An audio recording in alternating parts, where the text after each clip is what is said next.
Voilà, nous avons avec nous Monsieur Laquer, chargé de cours en gestion des matières résiduelles à l'Université de Sherbrooke. Comment ça va, Monsieur Laquer? Ça va très bien, vous. Oui, moi ça va toujours bien, même quand ça va mal. C'est une bonne philosophie. Absolument, absolument. Alors, Monsieur Laquer, c'est quoi le... On nous dit actuellement, nous avons, et puis je vous dis, celui qui parle s'incrimine davantage, hein, parce qu'il ne fait pas de compostage, n'est-ce pas? Et 9 Québécois sur 10 peuvent faire du compostage, mais n'en font pas. Et pourquoi je ne fais pas du compostage, Monsieur Laquer? On va essayer de décortiquer ça. Premièrement, ça me surprendrait que 9 Québécois sur 10 qui peuvent le faire ne le font pas. Oh, On est un peu plus élevé que ça comme quantité récupérée. Donc, ça voudrait dire que tous ceux qui le font à 150 ce qui est impossible mathématiquement. Donc, il y en a un peu plus de ça qui le font. Mais effectivement, les taux de récupération ne sont pas assez élevés comme on pourrait faire. La grande question, et vous l'avez posée, pourquoi? Euh, il faut comprendre qu'il y a à peu près 30 ans, on a commencé le recyclage. Ça a pris énormément de temps d'implanter le recyclage. Ça fait 30 ans là, qu'on l'implante et on atteint à peu près 60 là, de taux de récupération. Donc, il faut dire qu'il y a quand même une majorité de gens qui, même s'ils ont accès au recyclage, ne le font pas ou le font peu ou le font à moitié. hmm. Donc, c'est un peu le problème. Il y a à peu près 2008, là, à peu près une quinzaine d'années, on a débuté à faire les matières organiques. Pourquoi qu'on fait les matières organiques? Parce que c'est essentiellement, dans une maison, c'est à peu près 40 à 50 de nos déchets, de nos résidus. Donc, c'est quand même une quantité assez importante de matière. Donc, on a commencé à mettre ça en place.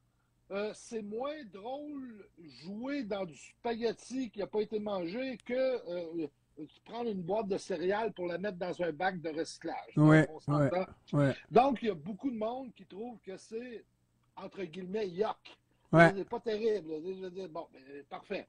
Le monde a des appréhensions dans le compostage en disant ah, ça va sentir mauvais, ça va salir la poubelle, je ne veux pas jouer là-dedans. Donc, il y a toutes les raisons que le monde se forme pour ne pas le faire, ils sont bonnes pour eux.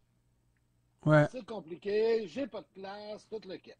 Fait qu'on va essayer d'y prendre une par une. La question de j'ai pas de place, ben, je m'excuse, mais si quand tu fais du compost, tu n'as pas plus de déchets. C'est les mêmes déchets, excepté on te demande, au lieu de le mettre dans le récipiacle 1, on va dire, mets-le dans le récipiacle 2. Ouais. Donc, mais c'est les mêmes déchets. Là. Donc, c'est pas un problème majeur. Le deuxième problème, on dit, ça sent mauvais. Vous remarquez que maintenant, de plus en plus de municipalités, et Montréal est en train d'emboîter le pas, on va collecter les déchets aux 2 semaines, mais on va collecter le compostage à tous les semaines. Donc, si je mets mes matières organiques dans le bac à compost, ben, les chances qu'ils sentent mauvais sont moindres parce qu'ils vont être là sur mon palier moins de temps. Ouais. Donc, ce n'est pas un problème à ce niveau-là. Donc, on n'a pas de problème de place, on n'a pas de problème d'odeur. Laver, que ce soit un ou l'autre, c'est les mêmes déchets, donc ce n'est pas un problème majeur. Les municipalités nous offrent les services maintenant, donc c'est pas. Et on est rendu qu'on a plus de services pour l'organique, c'est-à-dire pour les matières qui vont au compostage, que de services pour les matières qui vont aux déchets. Or, il y a une raison qui nous répugne, qui va faire en sorte qu'on ne soit pas aussi collaboratif pour la Moi, je vous collecte des dirais que ordures. on a atteint la limite du bénévolat, du volontariat. Ah, OK. C'est-à-dire que dans notre société, on n'a pas une société qui marche avec le volontariat. Là. Je vais vous prendre les excès de vitesse. Pourquoi on respecte les excès de vitesse? Parce qu'on a des PV, c'est parce qu'on a des tickets si on va trop vite. Pourquoi qu'on met notre ceinture de sécurité dans l'auto? C'est parce que, donc, notre vie n'est pas basée sur le volontariat. Si le volontariat fonctionnerait, les impôts seraient volontaires. Je suis pas sûr et certain que si les impôts seraient volontaires au Québec, on ramasserait autant d'argent. Pas sûr. Donc, à partir du moment que maintenant que la population est plus mature au sujet de la gestion des matières résiduelles, que la population a accès à des collectes pour les différentes matières, elle a accès à des éco-centres pour des grosses matières qui ne vont pas dans les poubelles, qu'on devrait continuer à être volontaire et dire, c'est maintenant, c'est ton devoir civique, tu dois le faire, comme tu dois ne pas dépasser 100 km à l'heure sur l'autoroute, comme tu dois payer tes impôts. Donc, on a plein d'obligations dans notre vie et que peut-être que les gouvernements qui ont misé jusqu'à ce jour au volontariat devraient un peu renforcer ça et dire, là, c'est fini le volontaire. Généralement, quand il y a une loi, quand il y a un règlement, les gens le suivent, en grande majorité. Ouais, Donc, mais allez-y. c'est difficile, professeur, de nous amener, de nous contraindre à faire quelque chose qu'on adopte comme étant quelque chose pour notre bonne santé, pour notre environnement. Si, moi, je pense que c'est la prise de conscience qui n'y est pas. À partir du moment où on est conscient que ça va nous aider à nous personnellement, je pense que ça va changer. C'est peut-être que l'information n'est pas passée. OK. Je vais m'inscrire en faux sur ce que vous venez de dire, puis je vais vous expliquer pourquoi. Hmm, Regardez les gaz à effet de serre. Donc, toute la problématique au niveau des gaz à effet de serre, on le sait. On le sait depuis 20 ans, 30 ans. On le sait, les dommages que ça se fait. On voit présentement les dommages qui ont eu lieu à Los Angeles. On peut penser à des pays qui ont été ravagés par des ouragans qui sont de plus en plus fréquents. On le sait, mais on continue d'acheter des voitures qui sont de plus en plus grosses et qui polluent. Et on sait c'est quoi Donc, on le sait ça, mais on continue de le faire. Tant que le gouvernement ne met pas une obligation, c'est difficile d'amener la population, toute la population. Ce qu'on aime, c'est la simplicité. Donc, on pense que, généralement, on met ça dans un réceptacle, une poubelle, ça s'en va quelque part, puis ça disparaît, puis il n'y a pas d'effet. ouais, Donc, ça c'est vrai. C'est notre impression qu'on a. C'est magique, les déchets. On met ça dans une poubelle, tu mets ça sur le bord de la rue, le lendemain matin, c'est disparu. Il n'y en a pas d'effet à ce niveau-là. Hmm, On ne pense pas à la quantité de matières premières qu'on doit extraire pour remplacer les matières qui ont été jetées dans les sites d'enfouissement. Donc, il y a plein d'effets qui sont réels. Un site d'enfouissement, ça produit des gaz à effet de serre, ça produit des biogaz, ça produit du lixivia. Donc, ça a des effets concrets sur la population. Mais les populations sont toujours éloignées, c'est-à-dire qu'on ne met pas les sites d'enfouissement près de la population, on les met toujours loin. Savez-vous où est-ce qu'on met les sites d'enfouissement? On les met toujours à l'est des municipalités. Pourquoi? À cause des vents dominants. ouais. Donc, avec les vents dominants, la population n'a pas d'effet de ces choses-là.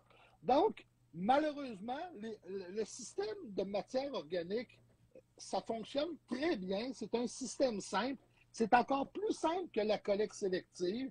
C'est-à-dire, on va prendre ces matières-là et on va les transformer. Tout ce qui se mange, tout ce qui est résidu alimentaire, tout ce qui a été souillé et qui provient, que ce soit du papier ou du carton, c'est des fibres naturelles. On peut mettre ça là-dedans et d'attitude, on n'a pas besoin de s'en occuper à ce niveau-là. Autrement dit, là, il faut pas croire que parce que nous sommes tous des humains, nous avons une intelligence et puis une tête de bras et de jambes, que tout le monde réfléchit de la même manière. Il y en a qui attendent toujours que celui qui est en avant comme pilote donne les directives et on va Exactement. suivre. Exactement. Vous avez parfaitement raison là-dessus et je suis d'accord avec ça. Il y a du monde qui dit oh, on devrait laisser ça volontaire. Moi, je pense que la population est capable de faire la différence, mais pour l'instant, tant qu'on ne mettra pas un frein qui soit économique, soit législatif, ben, le monde va en faire à moitié ou on va en faire un peu et c'est ça. C'est pas toujours dans Mais la priorité professeur, du monde. profitons de ce forum que nous avons là pour expliquer l'avantage. Parce que moi, pas sûr que même moi, là, Oui. Je sais tous les avantages que je pourrais tirer, moi, pour ma collectivité, mon environnement, en faisant cet aspect-là. C'est Ce le seul que je geste-là. ne fais pas. Bon, premièrement, le premier avantage concret, c'est de diminuer les matières qui vont aller à l'enfouissement. Les matières organiques sont généralement les matières qui vont produire des gaz, dont du méthane. Le gaz qui sort des sites d'enfouissement, c'est du méthane. Et le méthane, c'est un puissant gaz à effet de serre. On va en capter une partie dans le site d'enfouissement pour faire de l'électricité, mais il y a quand même une bonne partie qui va s'échapper dans l'atmosphère et Hmm. va créer des problèmes. Ouais. Donc, ces matières-là, au lieu de les envoyer comme ça, on peut les envoyer en compostage. Compostage est un système assez simple qui existe depuis toujours, c'est-à-dire dans la forêt, les feuilles se compostent.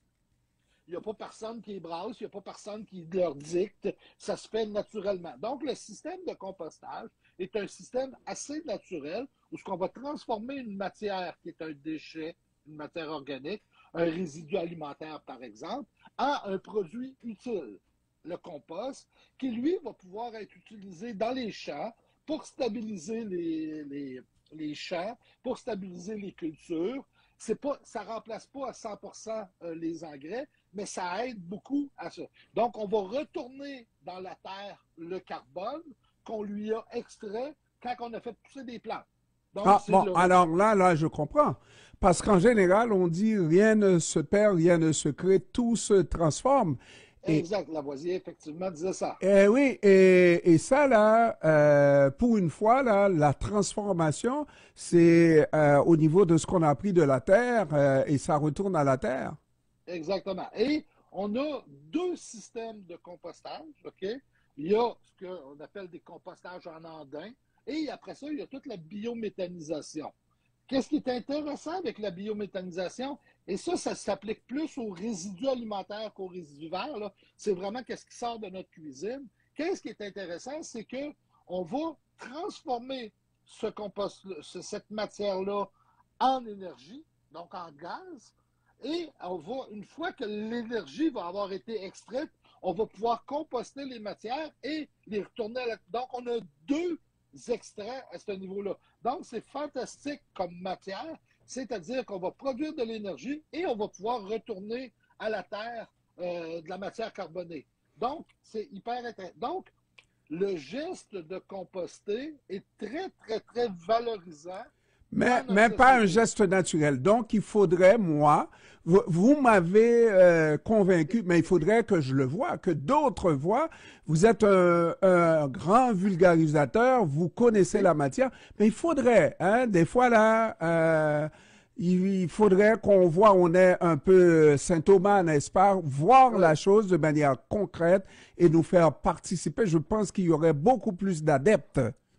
Ben, écoutez, vos auditeurs, surtout ceux qui restent dans le quartier Saint-Michel, j'ai travaillé pendant 7 ans dans le quartier Saint-Michel, je connais bien, vos auditeurs peuvent aller prendre une marche et au parc Frédéric-Bach, ils vont voir Ouais. tout le compostage de feuilles qui se fait là. C'est 10 000 tonnes par année, ça pue pas, et ça nous donne une très belle matière. Donc, au lieu d'enfouir nos feuilles, ben, ils sont compostés directement au parc Frédéric-Bach.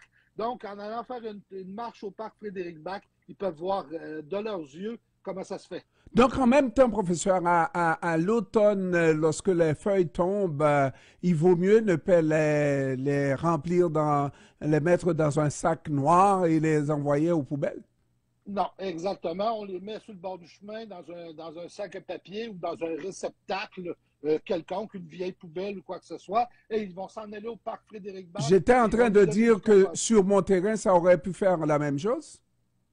Vous pouvez le faire effectivement chez vous, sans aucun problème. Vous pouvez redonner à votre sol. Vous pouvez le faire très simplement, c'est-à-dire en passant la tondeuse plusieurs fois dessus et le laissant au sol. Vous allez directement retourner au sol votre matière organique. Et si vous n'avez pas de place sur votre terrain parce que vous êtes en appartement, ben vous pouvez aller le porter. La ville va venir le recueillir à l'automne. Maria Laquer, chargée de cours en gestion des matières résiduelles à l'Université de Sherbrooke.